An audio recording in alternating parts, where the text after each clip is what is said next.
Assalamualaikum warahmatullahi wabarakatuh. Perkenalkan, nama saya Hairunisa dengan NIM A1S1221048. Di sini saya akan mempresentasikan proposal penelitian tindakan layanan saya yang berjudul Upaya Meningkatkan Pemahaman Peserta Didik tentang Risiko Bullying melalui Layanan Informasi Berbasis Media pada siswa kelas 8 di SMP Negeri 2 Muaro Jambi.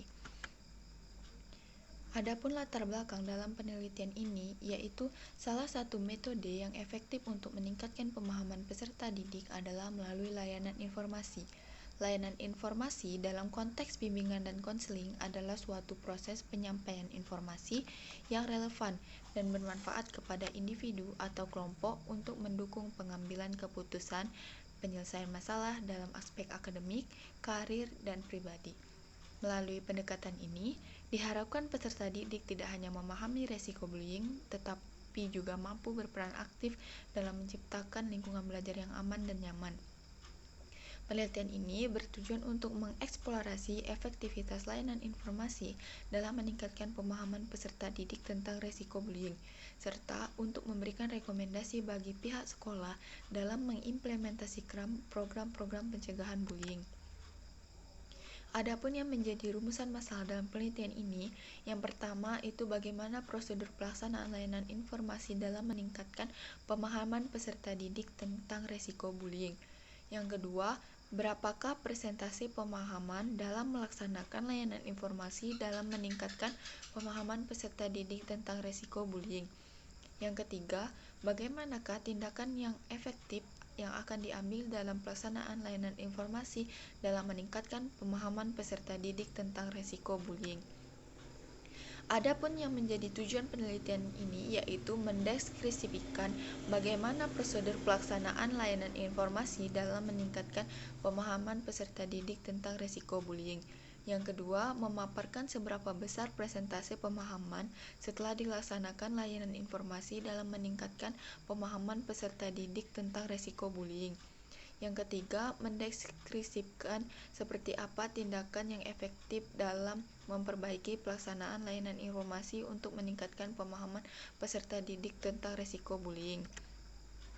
Adapun manfaat penelitian ini, yang pertama, penelitian ini dapat dijadikan suatu kepustakaan ilmu pengetahuan bimbingan konseling yang luas dengan mengembangkan yang maju secara positif, terkhusus dalam meningkatkan pemahaman tentang bullying melalui layanan informasi. Yang kedua, sebagai acuan penyadaran diri bagi peneliti dalam meningkatkan pemahaman tentang bullying itu sendiri, serta dapat digunakan sebagai acuan referensi jika peneliti lainnya memiliki bentuk variabel permasalahan yang hampir sama. Selanjutnya, dapat menjadi suatu bentuk upaya penyadaran atau pemahaman tentang resiko bullying. Bisa digunakan sebagai bentuk acuan dalam membuat sebuah program-program bimbingan dan konseling di sekolah. Untuk bab 2, yaitu kajian teori, permasalahan bullying di Indonesia sangat memprihatinkan, terutama di kalangan anak-anak dan remaja. Menurut beberapa studi, angka prevalensi bullying di sekolah Indonesia cukup tinggi dan banyak kasus yang tidak dilaporkan. Hal ini disebabkan oleh kurangnya kesadaran akan dampak negatif dari bullying dan stigma yang melekat pada korban. Banyak anak merasa malu atau takut untuk berbicara tentang pengalaman mereka. Sekarang, media sosial juga berkontribusi terhadap meningkatnya kasus bullying dengan munculnya bentuk baru yang dikenal sebagai cyberbullying. Cyberbullying terjadi ketika individu menggunakan platform digital untuk mengintimidasi atau melecehkan orang lain. Fenomena ini semakin umum di kalangan remaja yang banyak menghabiskan banyak waktu di media sosial. Dampak dari cyberbullying bisa lebih parah karena korban tidak hanya diintimidasi secara langsung, tetapi juga di depan publik. Nah, adapun kaitan penelitian ini dengan bimbingan dan konseling, jadi berdasarkan data dari Kementerian Pemberdayaan Perempuan dan Perlindungan Anak tahun 2022, sekitar 41% anak Indonesia pernah mengalami perundungan di sekolah. Angka ini menegaskan perlunya intervensi yang efektif untuk meningkatkan kesadaran siswa tentang risiko bullying.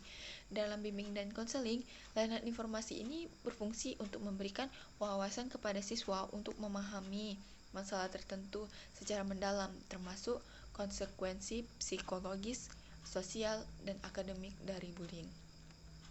Penelitian ini menggunakan media sebagai alat penyampaian informasi yang terbukti lebih menarik dan mudah dipahami oleh siswa remaja seperti yang didukung oleh UNESCO. Bahwa penggunaan media berbasis digital dapat meningkatkan tingkat pemahaman siswa hingga 60% dibandingkan ceramah tradisional. Dengan memanfaatkan media seperti video, infografis, dan animasi, penelitian ini mendukung pendekatan preventif bimbingan dan konseling untuk menanamkan nilai anti-bullying, membangun empati, dan menciptakan lingkungan sekolah yang aman. Pendekatan ini sejalan dengan tujuan bimbingan dan konseling untuk mendorong perkembangan sosial emosional siswa, membangun karakter yang positif, serta mencegah perilaku negatif di lingkungan pendidikan.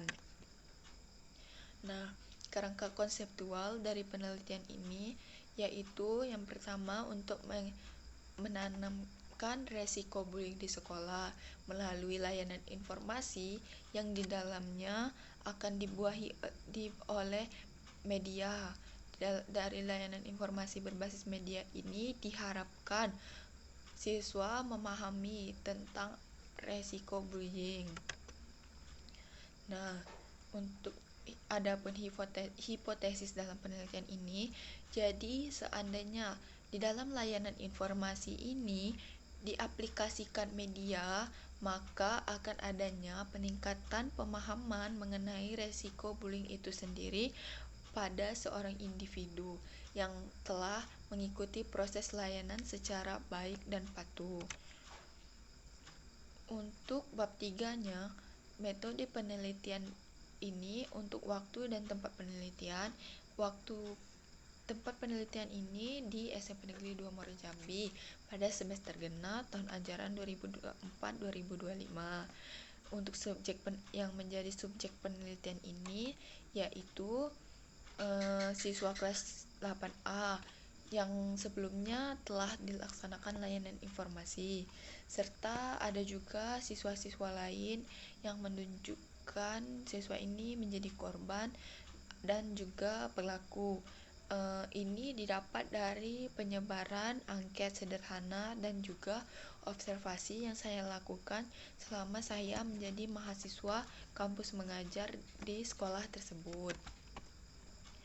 Untuk instrumen penelitian ini saya menggunakan metode instrumen observasi, wawancara, dan juga angket, dan ada juga dokumentasi yang saya ambil selama saya melakukan penelitian ini. Selanjutnya data dan teknik pengumpulannya.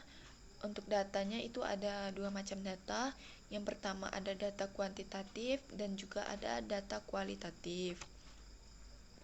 Untuk analisis datanya, di sini saya menggunakan 2 analisis karena tadi saya menggunakan 2 data yaitu data kuantitatif dan juga data kualitatif. Jadi untuk data kuantitatif itu nantinya saya akan menggunakan perhitungan statistik dengan tujuan untuk mencari hasil dan nilai dari jumlah rata-rata dan peningkatan pemahaman siswa tentang bullying itu sendiri. Untuk data kualitatif itu nantinya akan berisikan informasi-informasi dengan bentuk kalimat yang sederhana hingga dapat menghasilkan sebuah bayangan atau gambaran mengenai peningkatan pemahaman bullying pada diri seorang siswa itu. Mungkin hanya itu pemaparan proposal yang dapat saya sampaikan. Kurang dan lebihnya mohon maaf, saya akhiri. Wassalamualaikum warahmatullahi wabarakatuh.